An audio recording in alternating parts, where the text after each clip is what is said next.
I created a small line that has a lot of sentimental value, of course, to me. There's a story behind every piece, but a focus on heavy indigenous pattern and, of course, celebrating the bold colors that are here right now and very in vogue.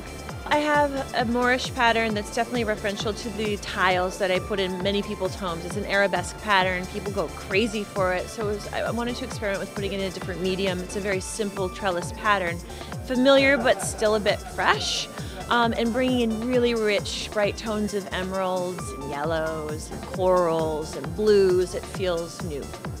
So I have the puhalo stripe, which is named after my great-grandmother. She's from Croatia, and I was given a tablecloth that she wove, and it's actually right there in the saffron for me when I was in Croatia last summer. And it was so beautiful and so imperfect, and it had this kind of indigenous line to the stripe. So again, it provides the same illusion that any striped rug would, but it has little details that are very sentimental to the family and that make it a bit different.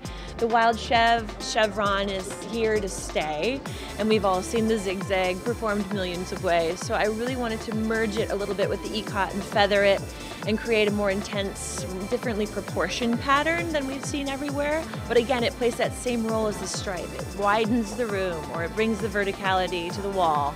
And then we have the Uzbek, which is kind of a Rorschach take on ikat. We folded the pattern in half, and it became a little bit more wild and a little bit less predictable.